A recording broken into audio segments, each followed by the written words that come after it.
what we have to confront is a deep, systemic, and structural restructuring of our world. And this will take some time. And the world will look differently after we have gone through this transition process. Yes, this is very disturbing. I don't know if you have seen this World Economic Forum with John Kerry's daughter, Vanessa, suggests using emotions from pandemic and storytelling to advance climate crisis narrative.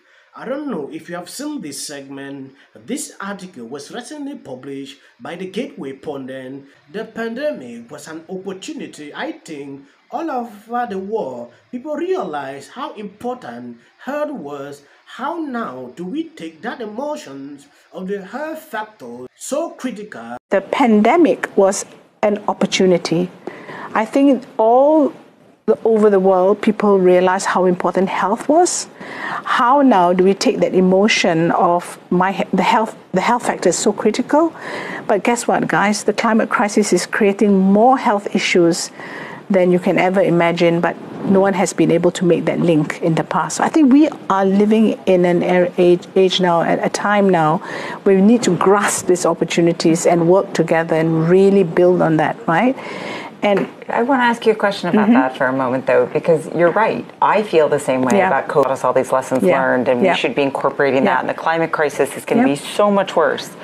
But I believe we were talking a little before we started the panel people about people forgotten and don't care. So how do we keep that front and center? So, you're absolutely right. We were just talking about it earlier, that have people forgotten, right? So I think it's about the storytelling element. I think that a lot of the things we say on health are very doom and gloom, very, very much, you know, even on the climate issues, right? So to the extent that people feel that I can't deal with this anymore, I can't do this. But telling, you know, really inspiring stories about what is possible if we work together. So similarly, I think with the climate crisis. If you can understand exactly what is going on here, they want to bring back the emotions we had during the COVID period and to pass this message on climate change, very concerning. This is just in relation to a video I put out a few days ago. A lot of people actually saw this and were furious. I don't know if you saw that video. Take a look at this. Climate change is one of the biggest problems that we face today. Millions could suffer hunger, diseases, coastal flooding as a result of climate change. We may be beyond the point of no return.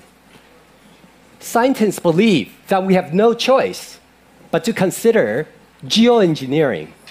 This is large-scale manipulation of the Earth, such as spraying sulfate aerosols into the ozone layer in order to increase the reflectivity of the planet.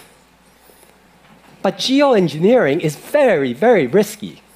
We have never attempted these technologies on such a large scale. So we could end up destroying the entire ozone layer. I want to consider a class of solutions that have never been considered before. Human engineering. It involves the biomedical modification of human beings. I'll give 4 examples. Here's one.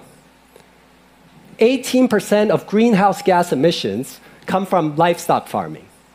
So if we eat less meat, we could significantly reduce our greenhouse gas emissions.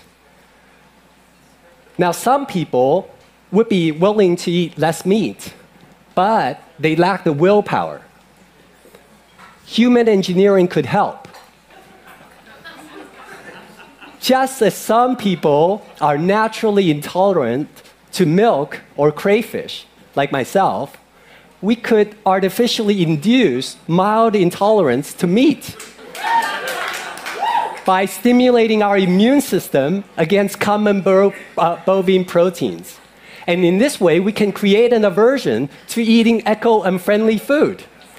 And we can do this, for example, by having meat patches. Want to have everybody have in their ear when they're online is pause, take care before you share. But yet, we do feel like we are in an information war. You might be wondering who she is. The United Nations declared wars against climate change, misinformation.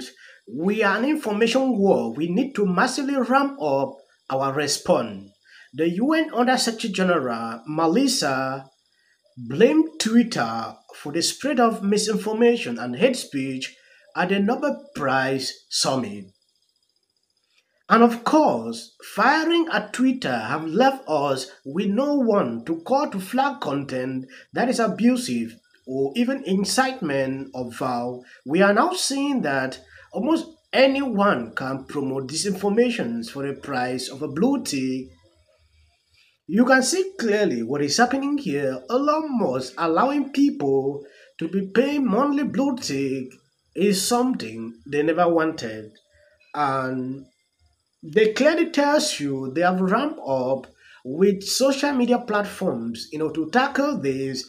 Even a platform like this, you cannot share certain kind of informations you have less knowledge on, even if it's the truth. So promoting their content is what they want. We have to team up with a platform to elevate reliable information around COVID and climate to amplify trusted messages. And we have an army of them out there. So they are people, their work is just to spread these messages. This is important. Now taking a look at the United Nations Summit, this article was published by CNN. The UN Secretary General warned of great fracture as world leaders begin debate.